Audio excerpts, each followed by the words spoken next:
Nu tātad, sveicināti, mīļie grāmatu lasītāji un skatītāji. Man rokās ir tāda melna grāmata, atnāca pie manīm galvenā mākslinieca un teica, Andris Akmentiņš pats taisa vārdu, ir tāds drūms. Viņai bija idejas, kā to padarīt gaišāku šo te, bet, es teicu, ja reiz viņam ir tāda noskaņa. Ir atnākusi mana draudzene, Silva Bendrāta, kura gatavo brīnišķīgas rotas. Viņa ir palaidusi pilnīgi jaunu līniju. No akmeņiem taisa gan krelles, gan visādas citas rotas, un viņi tur krāmē laukā, un visi priecājās. Un Laimīte, tava kolēģi bijusī, tik saka, vai kāds šitais akmentiņš, vai kāds tas, un šitais akmentiņš. Un es ar vienu ausi. Jā, mēs esam dažādi. Jā, un tu zini, viens bija tā kā tavs. Tev piemiņai no šitā te gadījuma. Es ar visu... Nevar uzkāpt. Var, visu var. Tas ir diezgan augstāk. Dzeja ir tas, ko gribas, ko vienmēr ir gribējies arī paralēli darīt. Bet mana problēma ir vienmēr bijusi tā, ka man ar dzeju vienmēr ir bijis par maz. Man ir gribējies arī dzīvot. Nevis rakstīt par makšķerēšanu, bet arī noķert to zivi. Nevis rakstīt, es tevi mīlu, bet arī pamīlēt drusku. Starplaikos. Te es esmu atlasījis 20 gadu periodā rakstītu dzeju. Dzejoļus, kas man pašam šķiet, ka viņi man pašam joprojām patīk. Un ir kaut kādā kvalitāte. Protams, šis ir jālasa. Jo nelīst, vajadzētu atkal uzlīt drīz kaut kam.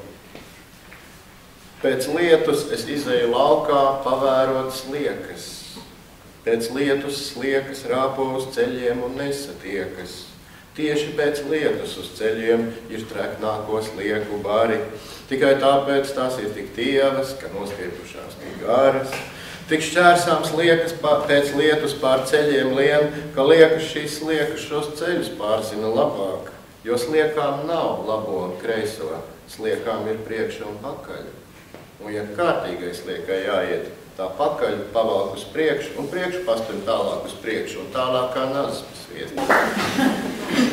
Par zemeņu blūzu runājot, es pats priekš sevis negaidot atklāju, ka zemeņu blūzs ir tāda paša veida savienojums, ko es jau diezgan sen esmu pēcis, kas man patīk literatūrā, ka vienlīdz spēcīgi ir kaut kādi divi nedaudz pat pretēji strāvojumi. Tur arī rodas enerģija.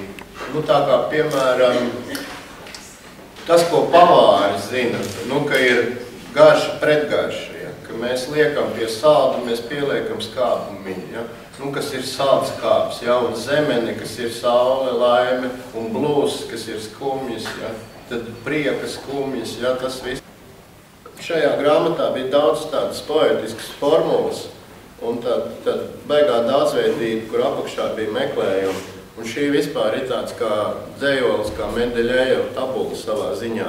Mana mīļā ir stalta priede, mana mīļā ir čiekurs priedē, mana mīļā ir krustknābis čiekuru knābā, mana mīļā ir sēkliņa, krīt no čiekura laukā, mana mīļā ir sapnītis, katrai sēkliņai spārniņš.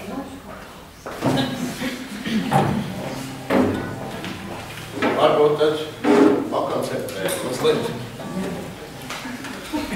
Kāpēc gal galā viņi atnāca? Viņi taču to grāmatu redzējuši. Galvenais taču patiesībā ir koncerts.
darīšu to.